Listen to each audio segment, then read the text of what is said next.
गिबियावनो आङो दिनैनि नैबे क'क्राझार जिल्लानि सिङाव थानाय सेरफांगुरि बाजाराव united front of ex N D बिआ जोंनि सानसे समनि एनडिबिनि आफादगिरि मानगोनां रन्जन दैमारि सारनि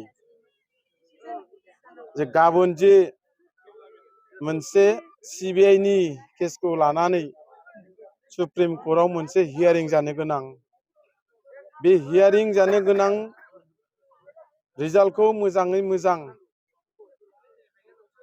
पजिटिभ रिजाल्ट मोनगोन मिजिं आरो आसा थिनायनि गेजेरजों दिनै इउनाइटेड फराम एक्स एन डि बिआ मोनफ्रोमबो जिल्लायाव मिरुनि मेसेज हरजानाय बाजि, मिरुजों मेसेज हरजानाय बाजि दिनै prayer and peace candle lighting मोनसे आर'ज गाबनाय मोनसे हाबाफारि लादों। गुबै उद्देश्यआनो जाहैबाय जे दिनै जोंनि एनडिबिनि फाउन्डार मानगोनां रन्जन दैमारिया थांनाय 2020-27 जानुवारियाव बिथाङाबो सासे पिस एकर्डनि सासे सुप्रिम सिगनेटरिमोन। नाथाय सिगनेटरिब्लाबो दिनै 4 बोसोरनि बारनोसै बिथाङा दिनै जेलावनो दिनै थाफिननो बायध'था जाबाय। आरो बेजों लोगोसे सेन्ट्रेल जेलाव दं जोंहा 54 जन लिडार आरो केडार्सफोर दङ आरो बांलादेशआव दं, नेपालाव दङ, भुटानाव दङ, गुबुन गुबुन स्टेटआव दङ। दा बैसोरखौ जों दिनै गोसोखांनानै लोगोसे गाबोननि रन्जन दैमारि सारनि सिबिआइनि मोनसे हियारिंआव मोजां मोनसे फिथाइ मोनगोननि बा गनांगौनि नोजोर बोनानै दिनै इउनाइटेड फरामा मोनसे आर'ज गाबनाय केन्डेल लाइटिं हाबाफारि लानाय जादों। दा बेखौनो दिनै जों बुंगोन इउनाइटेड फराम हिसाबै थांनाय 2020-27 जानुवारि बिटिआर एकर्ड जाखांनायनि उनावहाय बिटिआर एकर्ड सिगनेटरिफ्रानो दिनैहाय बर्तमान दिनै सरकारखौ सलायदों। बे सरकार सलायसेयावबो जोंनि बर'नि दैदेनगिरिफ्रा थासेयावबो दिनै मानगोनां रन्जन दैमारि सारा सासे सिगनेटरिब्लाबो दिनै उदां अख्राङाव लाबोनो हायाखिसै बा गबोनो हायाखिसै। बेखौ लानानै जोङो बारग' एनडिबि हिसाबै जोबोद दुखु मोननाय जादों। बेनिखायनो जोङो बारग' एनडिबिफ्रा सानसे समाव जोङो आलाय सिलायमोन, लेथेर फेथेरमोन। सोरबा रन्जन दैमारि, सोरबा धीरेन बर', सोरबा गबिन्द बसुमतारीमोन, सोरबा एसमोन। दिनै बेफोरबायदि आलादा आलादा थानाय आफादफोरखौ जोङो गावसा गावसि बारग' एनडिबिफोरखौ जों ज' खालामनानै जोंनि गेजेराव मोनसे इउनिटि बा अनलायनाय थासारिखौ लाबोनो थाखाय जों मोनसे थांनाय 2022 अक्ट'बराव मोनसे इउनाइटेड फराम एक्स एनडिबिखौ जों दाफुंना लानो हाबाय। लोगोसे बे इउनाइटेड फराम एक्स एनडिबिआ रेजिस्ट्रेसनबो जाबाय। दा बे इउनाइटेड फराम एक्स एनडिबिनि जोंनि दानानै लानायनि गेजेरजोंनो जोङो जोंनि माखासे दैदेनगिरि लिडार्सफोरखौ दैमारि सारखौ लानायनि गेजेरजों जोङो दिनै जेसेबां हायो एसेबां जोङो नारा-नाथा जोङो दिल्लीसिम 2 टाइम थांबाय। जों सावरायबाय, मानो गवाखै एकर्ड जाखांनायनि उनावबो जों गोबांबार जों सावरायबाय। लोगोसे आसामनि चिफ मिनिस्टारजोंबो जोङो थांनाय 2013 आगस्टआव जों सावरायबाय।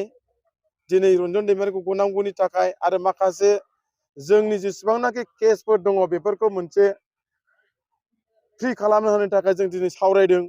नाथाय दिनै जाय बुस्थुखौ जोङो मावनाङामोन, जों दिनै इउनाइटेड फराम एक्स एनडिबि दानांगौनि प्रयजनानो गैयामोन। दिनै जोंहा बिटिआर एकर्ड दानि दैदेनगिरि इउपिपिएल सरकारनि मानगोनां प्रमद बर' दैदेननाय, डिपुटि चिफ गबिन्द बसुमतारी सारमोननि दैदेननाय बे इउपिपिएल सरकारनि गेजेरजोंनो जोङो मिजिं थिदोंमोन जे जोंनि रन्जन दैमारिजों लोगोसे गासैबो लिडार केडार्सफ्रा जाहाथे उदां अख्राङाव फैनो होनना जों मिजिंथिदोंमोन। नाथाय दिनै जों नुवाखिसै। दिनै बेखिनि नुयैनि थाखाय जों दुखुजों जों दिनै उपाय गैया, जों खौसे जानानै दिनै जों जि हायो भारत सरकार, आसाम सरकारजों आरो बिटिआर सरकारजों जों दिनै नाजाथाबनानैबो जों सोमनानैबाबो दिनै जोङो आपिल खालामदों। आरो गासैबो एनडिबिनि समयसाफोरखौ दिनैहाय 4 बोसोरनि उनावबो दिनै 10% बा 5%बो दिनै क्ल'जआव लिरनाय दिनै दफाफोरखौ दिनै मावफुङाखै।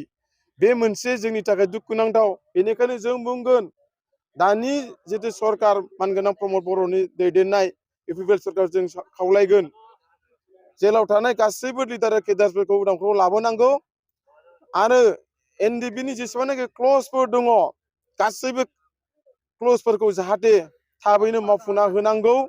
बेखिनिखौ दिनै जोङो नैबे मानगोनां रन्जन दैमारिनि गाबोननि 15 मार्चआव 2024 बे डेटआवहाय जानो गोनां हियारिंनि गेजेरजों हियारिंनि केन्डेल लाइटिं आर'ज खालामनायनि गेजेरजों दिनै जों सरकारनो बेखिनि मेसेजखौ जों हरबाय जाहाथे अननानै गुबुन जाथि दैदेनगिरि नङा गुबुन हारिनि सासे दैदेनगिरि नङा गावनिनो हारि गावनिनो जाथिनि सासे गोबाव सम आखायाव लाना हाथियार नांनाय सासे सेक्रिफाइस खालामनाय दैदेनगिरि बेखौ जुदि बिदा फंबाय गावनि भाइ बागि न'खरनि फेमिलि साननानै प्रमद बर' बिथाङा बा बर'नि दैदेनगिरिफ्रा सरकाराव थानाय दैदेनगिरिफ्रा थाबैनो बे बोसोरावनो जाहाथे जों जुदि लाबोनो हायो बेखौनो जों दिनै इउनाइटेड फराम एक्सन डिबिनिफ्राय जोङो दिनै गुरैयै जों खावलायनो थाबाय।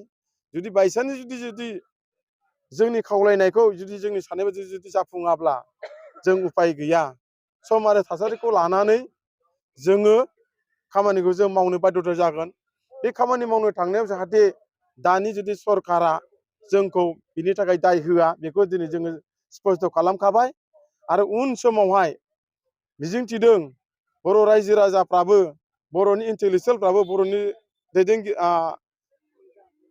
मेलेमजिबि बिथांमोनाबो रन्जन दैमारि सारखौ गहोनांगौनि थाखाय सेन्ट्रेल जेलाव थानाय दैदेनगिरि लिडारफोरखौ गहोनांगौनि थाखाय आरो माखासे केसफोरखौ फ्रि खालामना होनांगौनि थाखाय जाहाथे बयबो सरकारनि सायाव जाहाथे एसेब्लाबो आपिल खालामो बेखिनिखौ आं इउनाइटेड फराम एक्सन डिबिनि जानानै दिनै नैबे रन्जन दैमारिनि गाबोननि हियारिंनि मोजां रिजाल्ट मोनगोननि गेजेरजों जों मोनसे दिनै केन्डेल लाइटिं